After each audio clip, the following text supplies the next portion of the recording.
हरे कृष्णा।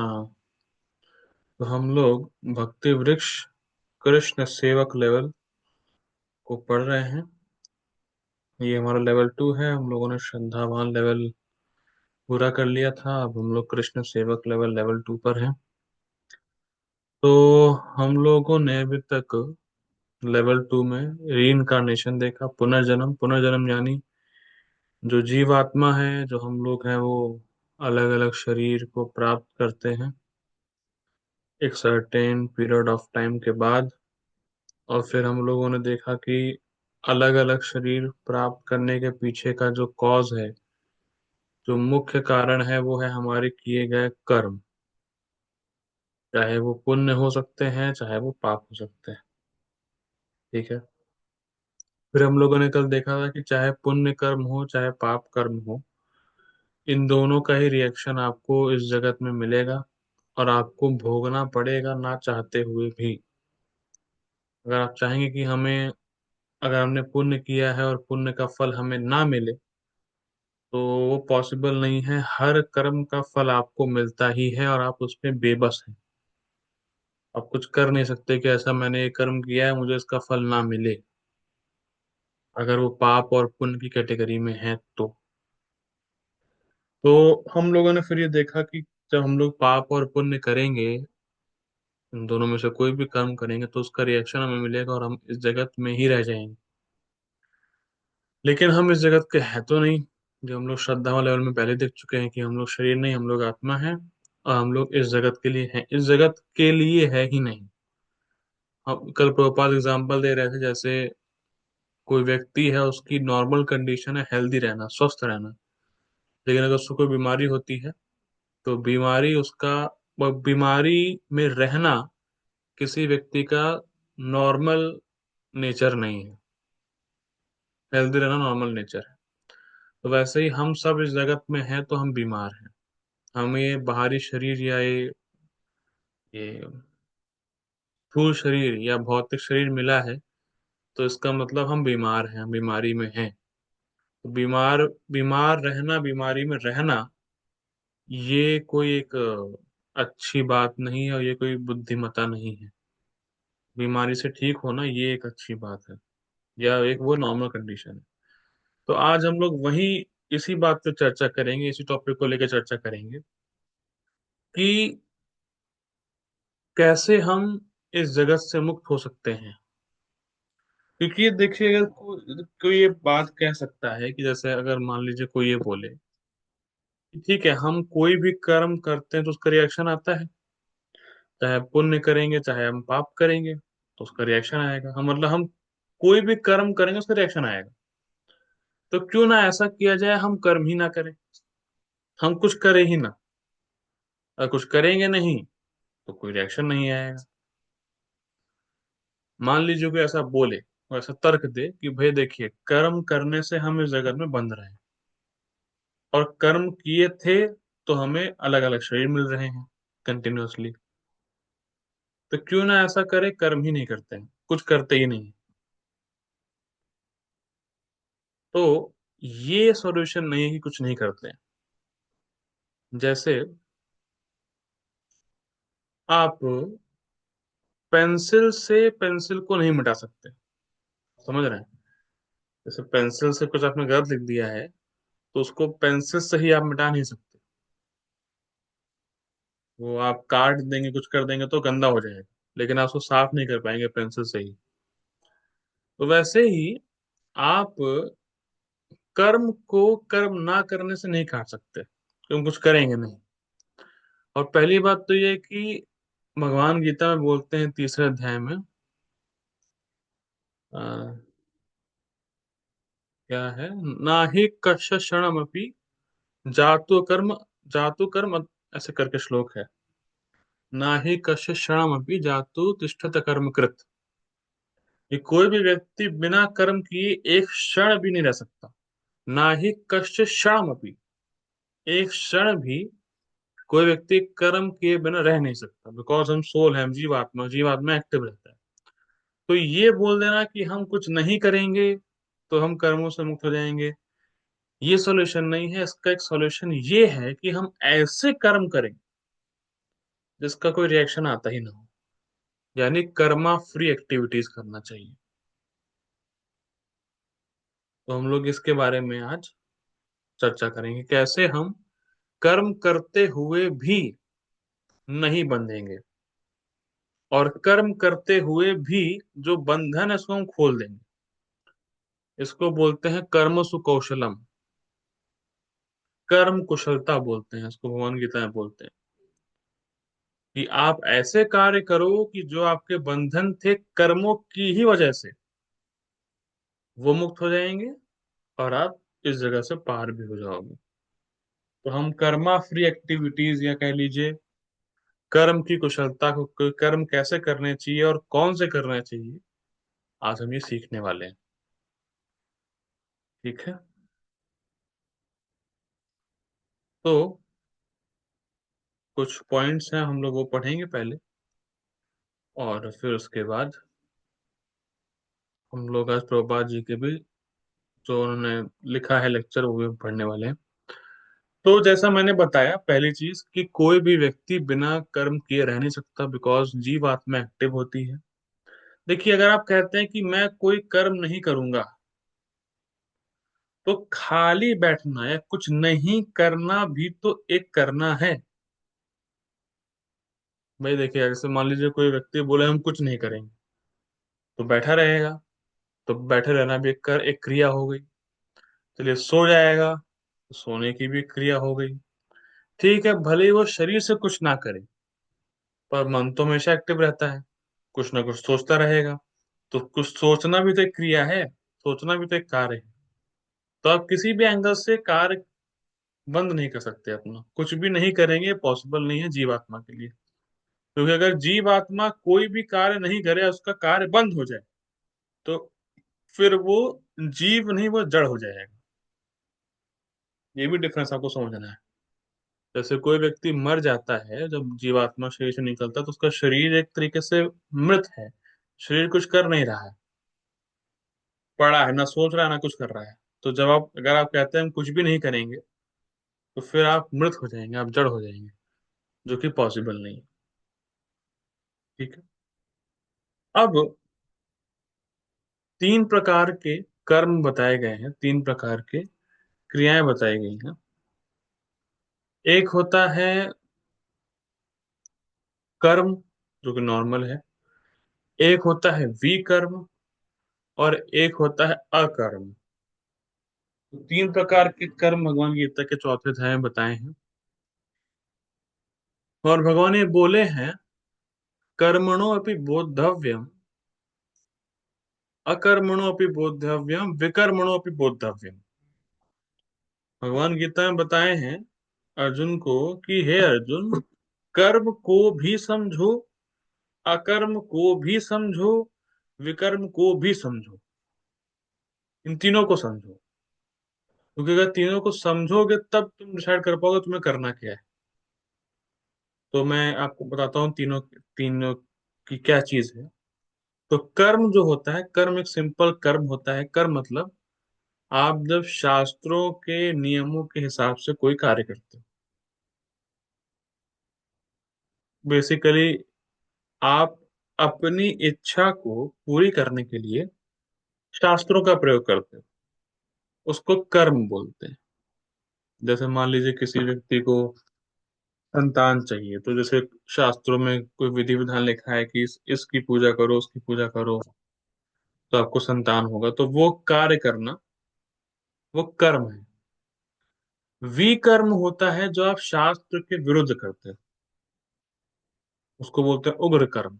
शास्त्रों में उसकी आज्ञा बिल्कुल नहीं है, फिर भी आप वो कर रहे हो अपनी इंद्रिय तृप्ति के लिए। ध्यान दीजिएगा, कर्म में भी व्यक्ति अपनी इंद्रिय तृप्ति चाह रहा है, पर वो शास्त्र की आज्ञा का पालन कर रहा है, तो वो ठीक है, वो एक्सेप्टेबल है। बिकॉज शास्त्र में दिए ही इसीलिए गए हैं वो सारी चीज कि आप अपनी इच्छा को पूरी करने के लिए कर सकते हो। विकर्म मतलब क्या है कि केवल आप अपनी इंद्रिय तृप्ति के बारे में ही सोच रहे हो, शास्त्र से आपको कोई मतलब नहीं, उसको बोलते हैं विकर्म। और तीसरा होता है अकर्म। अकर्म मतलब उसमें आप अपने बारे में सोचते ही नहीं, उसमें आप केवल भगवान के बारे में सोचते हैं। उसको बोलते हैं अकर्म, मतलब कृष्ण भावना भावित कर्म। आपको और अकर्म में एक खास बात यह है, अकर्म में आपकी इंद्रियों को परेशानी होगी, फिर भी आप कृष्ण के लिए उसको करोगे। कर्म और विकर्म में आप अपनी इंद्रियों को संतुष्ट करने का प्रयास कर रहे हो, लेकिन एक में आप शास्त्र को मान रहे हो, एक में शास्त्र को नहीं मान रहे। अकर्म में आपको अपनी इंद्रियों को कष्ट देना होगा, या हो सकता है थोड़ा बहुत कष्ट हो, पर लेकिन ये जो अकर्म है, ये आपके लिए नहीं हो रहा है, कृष्ण की प्रसन्नता के लिए हो रहा है, भगवान को संतुष्ट करने के लिए हो रहा है। और तब आपको कोई भी रिएक्शन नहीं आता, क्योंकि आपने अपने लिए किया नहीं ना। रिएक्शन तब आएगा जब आप अपने लिए करोगे, और अकर्म में आप अपने लिए नहीं कर रहे हो, अकर्म में आप कृष्ण के लिए कर रहे हो।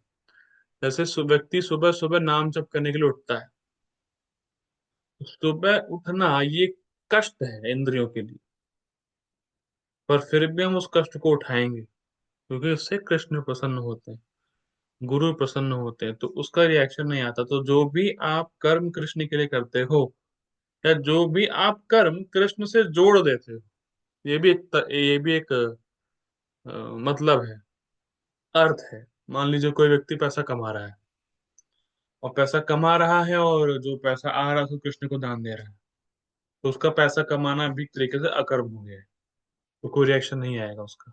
लेकिन वहीं अगर पैसा कमाए और खुद अपने भोग के लिए लगाए, तो रिएक्शन आएगा। तो कार्य एक ही है, पैसा कमाना, लेकिन किस भाव से हो रहा है, किस इंटेंशन से हो रहा है, वो पता लगे, उससे मालूम चलेगा कि ये विकर्म है या अकर्म है या कर्म है।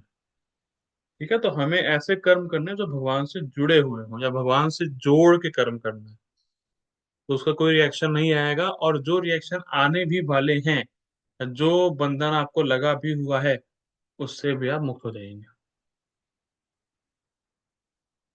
ठीक है, तो शास्त्र में कई प्रकार के कर्तव्य बताए गए हैं।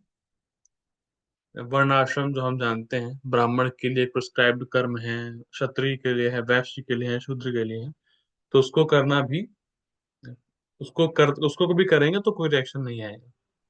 ठीक है, अब एक श्लोक आता है गीता में, तीसरे अध्याय का 9वां श्लोक। यज्ञार्थात् कर्मणो अन्यत्र लोकोयम कर्म बंधना, कि अगर भगवान विष्णु के लिए जो कर्म करते हैं उससे ही आप मुक्त होते हैं, भगवान विष्णु के अलावा आप भगवान विष्णु को संतुष्ट करने के अलावा कोई भी कर्म करते हो तो वो आपको बांधता ही है।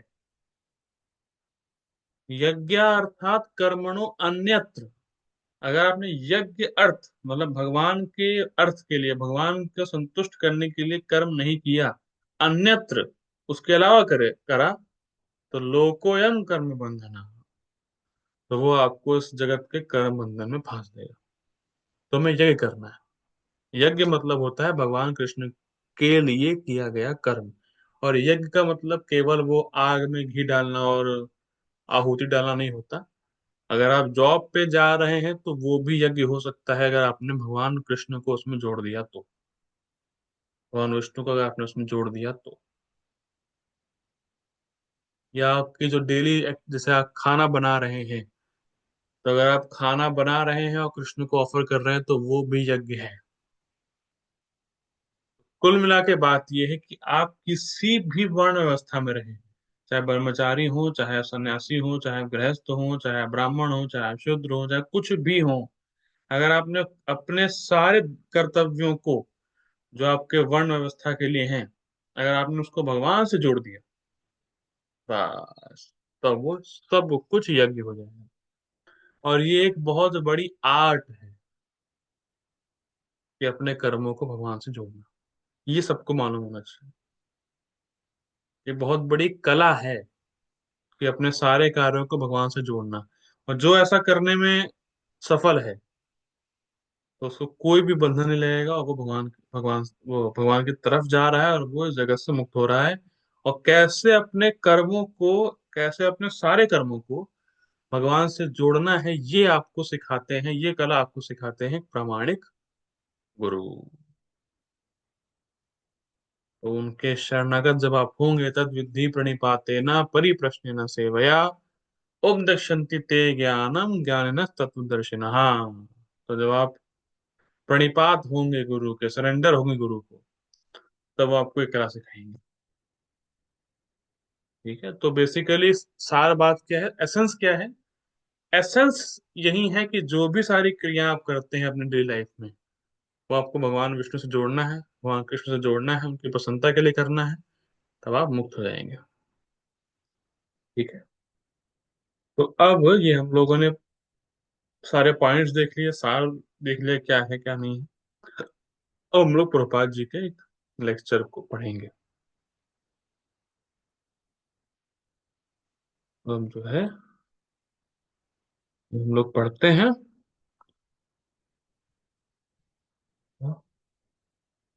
ठीक है, ठीक है। Srila Prabhupada lectures from lower planets और लिबरेशन, श्रीमद् भागवतम 1.5.33, वृंदावन, अगस्त 14, 1974। देखिए, पढ़ते हैं इसको। Karma means when you act according to the shastra, that is called karma. जैसा मैंने बताया था, lawful activities.